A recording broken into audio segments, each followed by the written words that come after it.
Fantasy Rugby Draft Podcast. Thanks for downloading and listening. I'm Bruce Wilkinson, and joining me again in the booth is the man primarily made of moss, Nathan Mossman. Thanks for pulling in, mate. Thank you, Bruce. I think 2 podcasts in, and there's something special brewing here. I can feel it already. I can feel it in my waters. Bit of admin. You can follow us on Twitter at Fantasy Rug Draft. That's at Fantasy RUG Draft. We're on Facebook, Fantasy Rugby Draft 15. If you have any questions, detailed questions, you want a long-winded email, some advice for us, some tips, send us a mail on support at Fantasy Rugby Draft. Yeah, absolutely. We'd like to get as much viewer, listener as it is interaction as possible, even if that's a torrent of abuse. Hey, sure, we'll take that on board. Constructive criticism. We encourage torrents of abuse. We like, how we say, constructive feedback. Exactly. Today, I think what we'll try and touch on is the point scoring in Fantasy Rugby Draft, the relevant categories, because I think no 2 fantasy games are the same, and it's really important to understand what drives value, what drives player selection in your online draft. Firstly, though, before we get into that, what did you think of the Autumn Internationals, Mossman? Any takeaways? Well, from an All Black point of view, I'm thinking, geez, what's the plan B if Aaron Smith was to get injured? The team seems to be based a lot around the skills that he brings, and that dictates the way they play. And is there a plan B? What do they do if he's not there? They look a different team when he's not. Yeah, and that's a great point as well. And it's not just the specific style of play that he brings; it's the fullback option. I think they thought TJ Perenara was going to be that person. But in the Scotland game, he put up a performance I didn't think he had in him. He looked like Elfie Langer and Greg Alexander, the reverse pass out of the back of the hand. Terrible passing, just put Carter on the back foot. Literally every pass he had. For me, I think the key takeaway, well, not really the key takeaway, again from an All Black perspective, was looking at the midfield. I think it's Sonny Bill Williams' 12 shirt to lose. And I think because Conrad Smith is such an integral part of the senior leadership group, I don't think that will change. However, there have been some slight cracks in Conrad's defence in the last couple of games in the Rugby Championship, as well as Johnny May skinning on the outside. Now, I don't know if that's just at the long end of a season or if there's something else that was going on that potentially we don't really know about that we'll find out in the coming weeks. But what are your take on the All Black midfield there? I think Ryan Crotty also has to be in the mix. He always looks like he adds something when he's got that stability. You know what you get with him, but where do you think the Blacks will go? Oh, I mean, absolutely. There's a lot of depth there, but Steve Hansen, he loves his incumbents, and he sticks by his guys, and I'm sure he'll want to stick by Conrad Smith. But like you say, it wouldn't surprise me if it was an area that other teams perhaps look to exploit.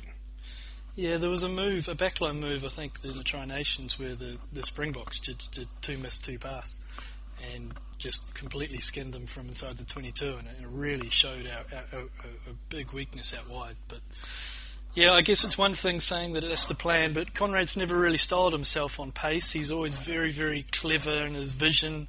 He knows his opposition and he knows their intricacies on what they're liable to attack him with, and he's got great vision. So I don't think it's all of a sudden a lack of pace. I think this is just something that perhaps he... I have no idea what... as I say, I think there might be something that's taking up his brain power, shall we say. And before I jump into the point scoring, I think there was one thing that we did actually have one listener emailed us and asked us for a recap of the top 5 drafting tips. Sorry, you saying we had one listener, or we had one listener that asked the question? Well, I suspect they're probably one and the same thing. But I can't be sure. There could have been more than one. So in no particular order, know your draft time and date. Prepare your position rankings. Keep in mind players that are played out of position and don't get sucked in by the name player. Know your audience and what players represent value. If you're drafting with a South African audience, know that particular players will drafted a lot higher rounds than some of the ones that potentially were for an Australian player.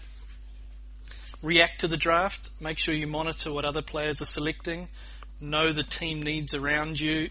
the player after you might not have a fly half, so you can be sure that he's probably thinking that might be his next positional selection. Just be aware of what's going on, and also enjoy it. It's a hell of a blur. 90 seconds go by very, very quickly, and make sure that you try and unsettle the person in front of you and behind you in the draft. Oh, and also an extra bonus one that I've got written down and circled and pointed at a number of times. Here's buffalo wings and blue cheese sauce. That's important. Absolutely. So getting into the scoring and the different categories, you can find the different categories in the How to Play section of the site. But Mossman, what are the key categories to take into your live online draft?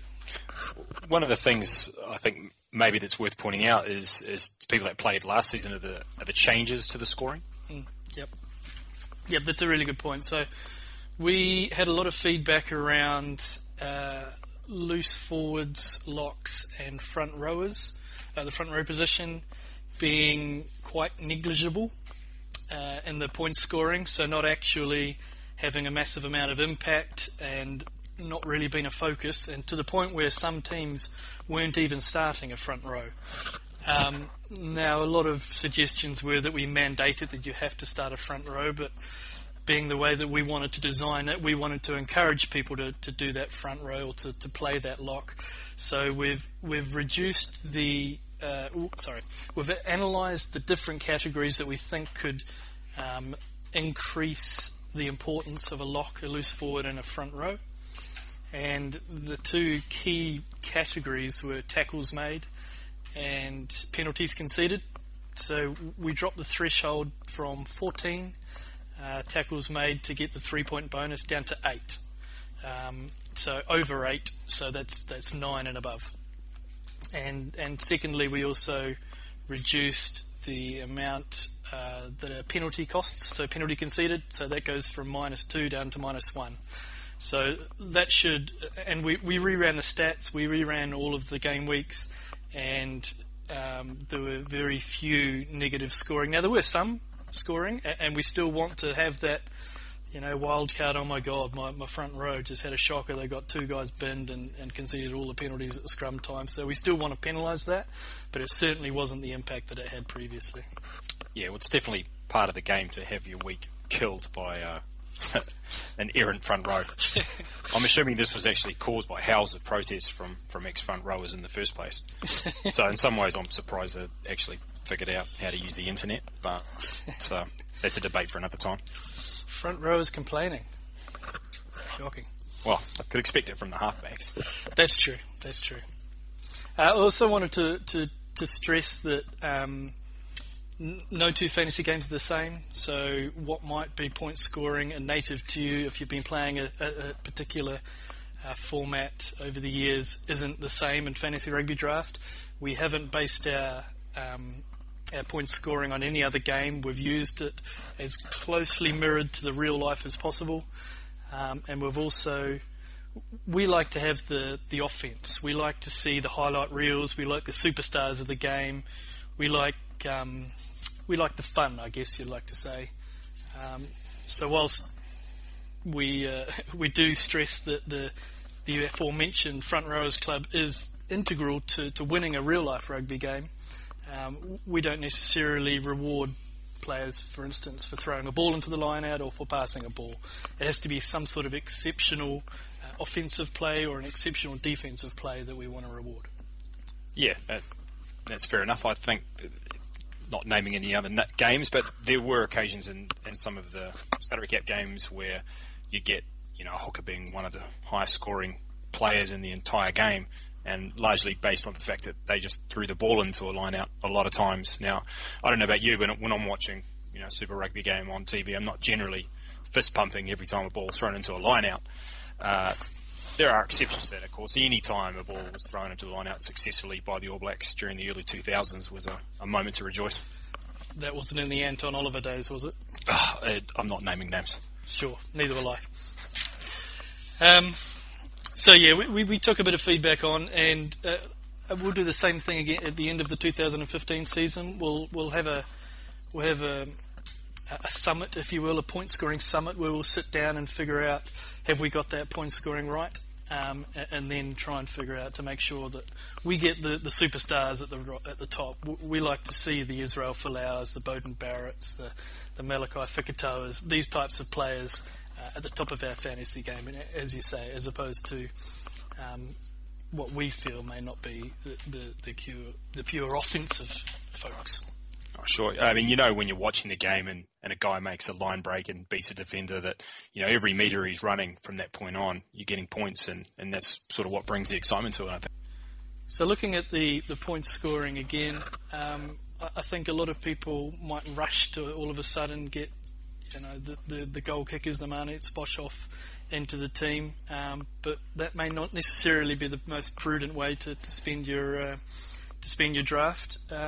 I know you've done a little bit of analysis, Mossman, around what players and values and point scoring gets to the top or pulls out some trends. Have you got any more to add?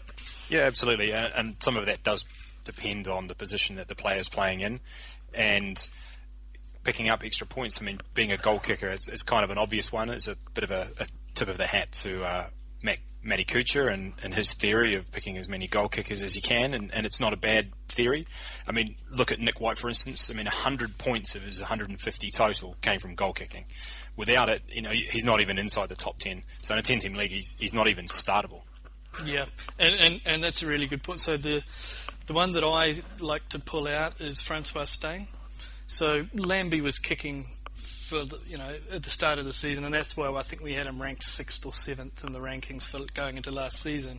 But quite cleverly, Matt spent a higher draft round pick on Franz Steyn than he wouldn't ordinarily do. Now, Franz Steyn doesn't actually score any points or very little points for a midfielder in the game aside from kicking. But Lambie got injured, the cards, the chips fell where they were, and all of a sudden he's got a star-studded backline that's just full of goal kickers with Nick White out. Yeah, and another midfielder last year was Jason Woodward, who, if he was able to repeat what he did last year, he'd be the first player off the board, being a midfielder. Kicked a lot of goals, ran a lot of metres. He ran 30% more metres than any other midfielder in the game. And pop quiz, Bruce, what do you think that was? Because the Rebels are rubbish. Close. It was actually because he was playing fullback. And one of the other key points of this game is that you will get a lot more metres from guys playing from the back. So balls kicked to them, that they're running back. There's some easy metres and hence the easy points as well. But you'll find with other midfielders that the majority of the points are actually coming from clean breaks, defenders beaten. That was one of the things that Malachi Fikutoa did well. So Jason Woodward, was an absolute star, but of course no longer at the Rebels, moving to the Hurricanes, where presumably he won't be doing the goal kicking, and therefore probably isn't, going to be the standout that he was last year. Yeah, that's an interesting point. Do you think he will be the starting 15 though? When you consider, I think they quite like James Marshall, don't they? Yeah, I mean, regardless of whether he starts or not, he's not going to get anywhere near the level of production in fantasy that he did last year. No, he was a good one going into the drafts to see how many people actually paid attention to the scoring and what they did. Because last year I think we had him ranked fairly high, but he's not exactly a name that jumped off the page at you. Speaking of outside backs, what other outside backs scoring categories have you got there? Yeah, so in the outside backs category, it may seem obvious, but the thing that actually differentiates the top guys is tries. And the reason it might seem obvious but isn't is that the try scoring is not a hugely significant part of the total number of points scored, but it actually is what separates the very elite guys, those top 4 or 5 guys from the others. Everybody gets meters in those positions, but not everybody scores 10 tries like Israel Folau did. Yeah, right. Yeah, Izzy is a lot of people took him 1 overall, and justifiably so. Yep. They got paid handsome. Who else were the top try scorers we're looking at? Sevilla was one. Yep. And I believe the Honey Badger managed to sneak into the top 3 as well. Yeah, Sevilla, again, I remember seeing the first game. They were playing away in South Africa. I can't remember exactly who it was to. but I have not seen him look more overweight and slow. It looked like a completely different person. He'd come in. Obviously, had been told by the NZRU, to stay away and start your program a little bit later than anyone else. Get a bit of burnout stuff, and then 3 games in, straight back into it. He's incredible. Yeah, he picked it up pretty good. Yeah, but Nick Cummings fancied a bit of meat and managed to pick up 6 of them last year. He did. Yeah, I saw the Honey Badger was enjoying a little bit of the Japanese art of sumo wrestling the other night, admiring the speedos. There must be a specialty channel. I don't think I've seen that one. Yeah, it was deep in the 400s. You've got way too much time on your hands, by the way. Yeah, that's true. So loose forwards. What are the drivers there? Yeah, loose forwards are almost the opposite. The tries are a bit fluky. You can't count on them. I mean, Matt Hodgson scored 6 tries last year, which put him right up there, and well done if you're able to pick that, but also good luck picking it again. So the bread and butter of a loose forward in fantasy rugby draft is actually turnovers won, which is exactly what you would expect from a loose forward, but it's the guys that can do that consistently. Those are the guys that you want to be targeting in the draft. And especially now that tackles are more of a factor, I think you'll see some movement in that category as well. Yeah, that's true. I think it's easy to go with the likes of Michael Hooper and the big names, but it's how far you prioritise drafting them. Like, which round do you actually bring them through? Or is it better to look for the Hodgsons, the Matt Todds and those types of players that get through a hell of a lot of work but may not necessarily be the big name players like a Vermaelen or something like that. Yeah, I mean, and to a certain extent we're splitting hairs now talking about loose forwards. Because the amount of contribution they're going to put into your total points total on a weekly basis is going to be pretty small, and the variation between them isn't that big. I mean, Michael Hooper was the top scorer, but not streets ahead of the others, and there's really nothing to say that he won't be pulled back into the pack this year.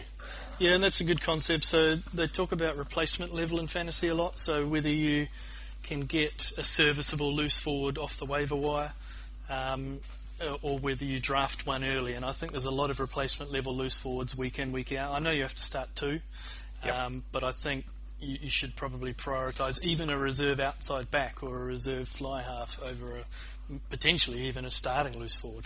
Sure, and I think probably something we'll look at some stage is whether it's worth playing the matchups in positions like loose forward, and of course what I mean when I say play the matchups is rather than just picking a guy and starting him every week because you drafted him and you like him, maybe you just drop and pick up guys off the waiver wire each week based on whoever you think is going to have a good game, and we'll look at actually what actually makes a good matchup each week and see if we can find any trends from that maybe down the line.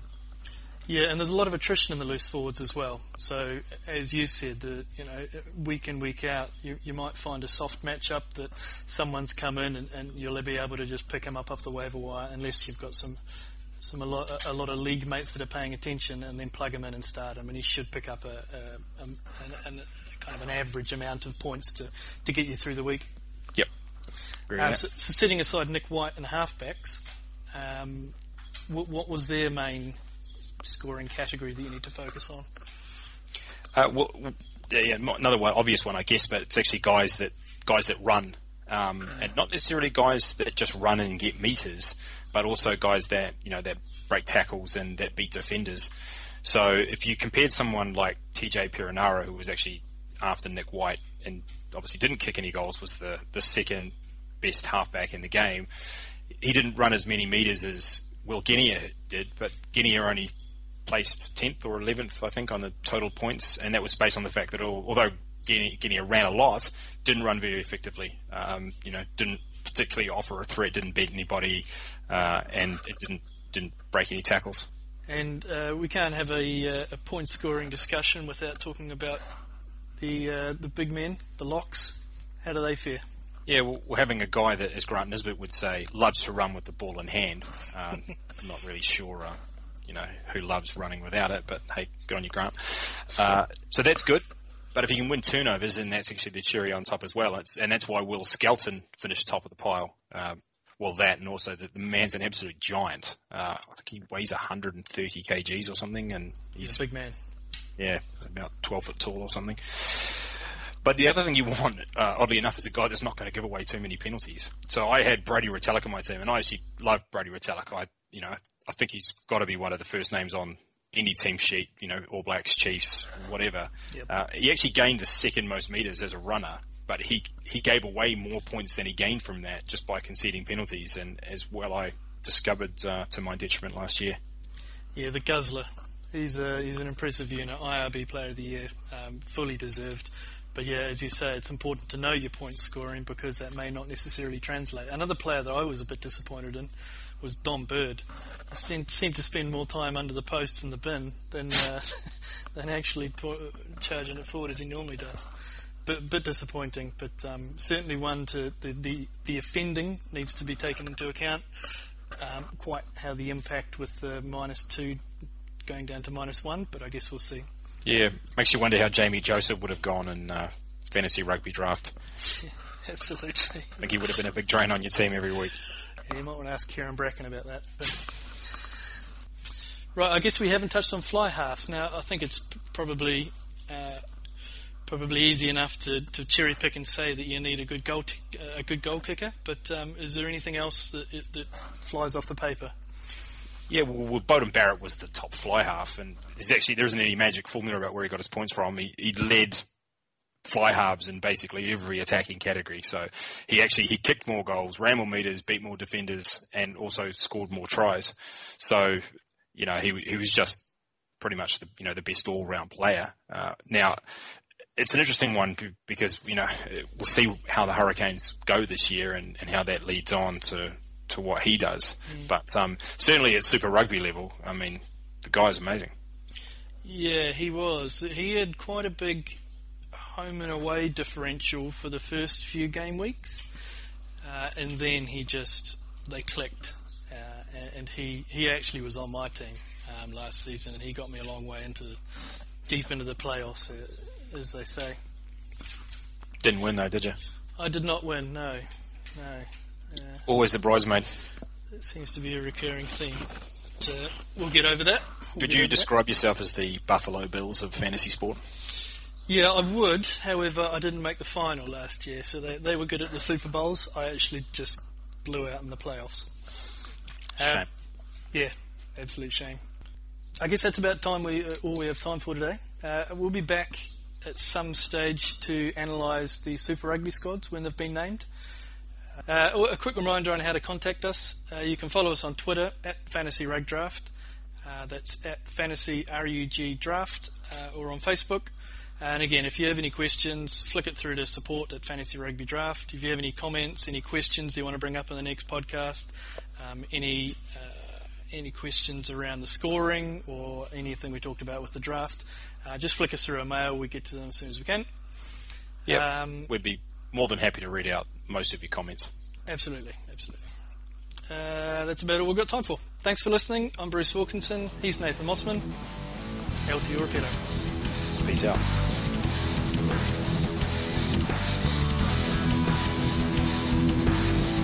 What a bust here by Christian Cullen. Plenty of support and